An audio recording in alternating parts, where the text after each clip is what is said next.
broke 7 cups in my lifetime. Not that many. I have 6 broken bones in each foot, broken thumb twice, broke my little finger, broke my ankle, broke my shoulder. And those seem minor compared to the broken cups. And they were. People say, "Ooh, that hurt." I say, "Yeah, well, the surgeries didn't hurt at all, but the cups did."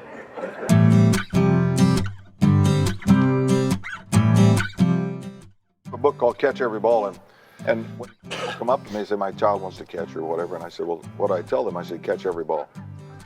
Because even when I go to the minor leagues now and I bring the kids out, I said, we're going to squat down here and just talk, just squat down. I said, okay, now you're in your catcher's position. Don't try to spread out so far, don't try. You are a catcher, your body will squat the way it needs to squat. You will be able to move. And then learn to catch every ball. And if you catch every ball, people are going to say, "Man, what a great catcher." And it's like that in life. If people come to you and you have the answers, they're going to come to you always because this guy can really do it. So the book became a part of the Vows of Success, and it's been quite good. Catching at 45 minutes in batting practice and going to the bullpen and catching a new pitcher and finding out where his release point was, what his best pitches were, what his mentality was. Because there were 3 types of pitchers. There were the pitcher that you had to go out every day and say, "Hi, I'm Johnny Bench, I'm your catcher. We're in Boston or we're in Chicago." Then there's the guy you just had to stay, you paced him. You walk around, you clean the dugout, clean the batter's box. You'd tell him to stay back. You'd tell him to get it up. And then there was a guy you had to go out and sometimes yell at. And, I remember, and there was an old coach from Pittsburgh that came out, and I went out and I just busted I just busted him. I screamed at him. Because here was a guy with so much talent. And he would get a little bit down or a little bit negative, and it was doing. And I went out, and he told me, he said, "You absolutely cost us that game." I said, "What?" He said, "This guy was done. He was done. And you went out there," and he said, "I heard it. I heard what you told him." He said it was just a transformation of what you do. So you learn to handle each pitcher, and you got to have their trust. We just lost a real good friend in Frank Pastore. It's a sad story. This kid had a bunch of good stuff. He had quality stuff. In fact, he did opening day one day when Seaver got sick.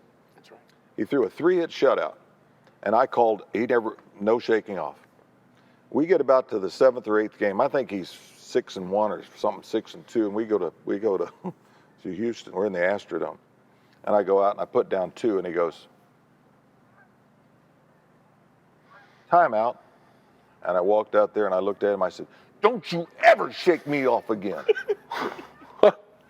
Well, you get scouting reports, and all of a sudden, they know how to pitch. They have their out pitch. But I'm not letting them get to the out pitch until it's time for an out pitch. There's guys that you come out and you say, "Well, Paul walked 4 guys today." I said, "I walked 3 of them. Don't worry about it." Because if you don't get this guy, the guy on the on-deck circle is the easier out. And so, you had to know the game. You had to understand what it was. I'd go out and watch guys in batting practice on the other team. I'd watch their front knee. I'd watch their hands. If their hands dropped or the front knee went forward, they were an out. I could pitch to them all day. Then I went out there just for my own. If I wasn't hitting as well as I wanted to, I'd go out and watch a Jeff Burrows or somebody that was similar to me, and he would start and he would get his hands and they would stay up. And so it was just kind of a refresher course.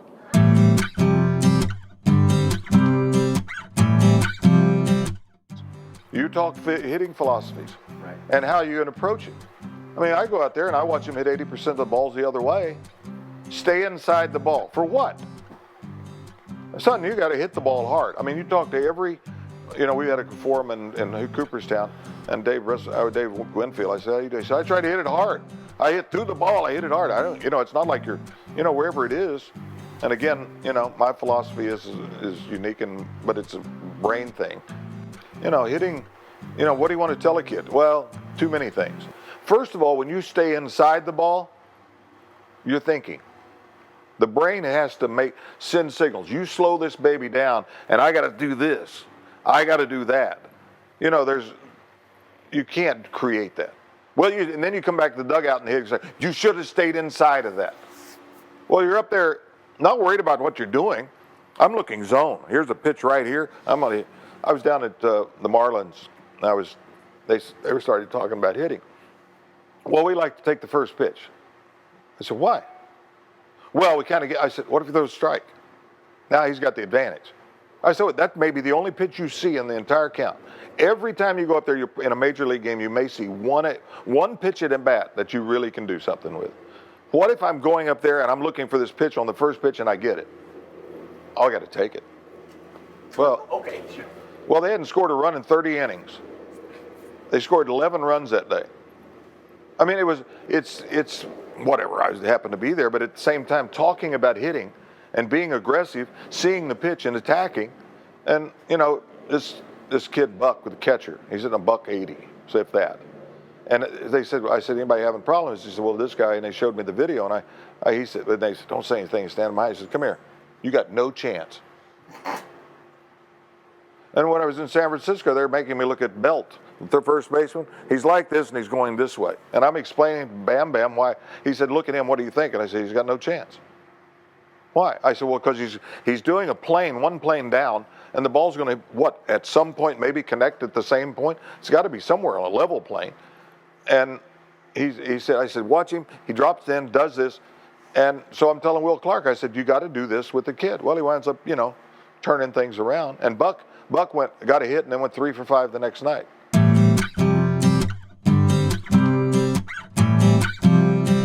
When I got divorced and my son Bobby was having a tough time, working out the shared parenting thing, and I thought, well, maybe if I manage. And so this is when I took the stand against Pete, and I was just absolutely buried in Cincinnati. I mean, so when I said I wouldn't mind managing the radio station and everything else, they were just totally negative on me. So I didn't want to go anywhere else. It's 24/7. I mean, now it used to be 8 months and then you take off and then you go to the winter meetings and you go to spring training. Now and quite honestly, I think the general manager's managing the teams now. They hire these guys that a lot of them, you never thought they knew how to, Yeah. write, and yet they're doing they're managing. But It just seemed like with you and Joe and stuff, it just seemed like there was strangely enough, they couldn't have controlled us, I don't think. Right now, I'm a very smart man. Highly intelligent. Know baseball inside and out. I put on that uniform, I'm the dumbest SOB that ever lived. Because everybody's going to crucify you for a decision during the game. Right. They sit up there, and in hindsight or foresight that they thought would have worked out, I have to say, where's your release point? And then they say, what do you mean release point? What is that? I've had pitchers, I asked people, well, I can't get the breaking ball. I said, well, here's your release point, okay? Or here's your release point. Something has to be where you do okay. Oh, there they go. Now it's working. And it's like, where does this, you walk out and I know this stuff. I mean, when I went to San Francisco and I'm talking to Buster Posey about hitting home runs, practice hitting home runs. And I'm standing there and Bam Bam Mullins is the hitting instructor. And I said, look, I don't want to get anybody, hey, you tell him anything you want to tell him. That was the thing. I go over to spring training and it's never anything like that.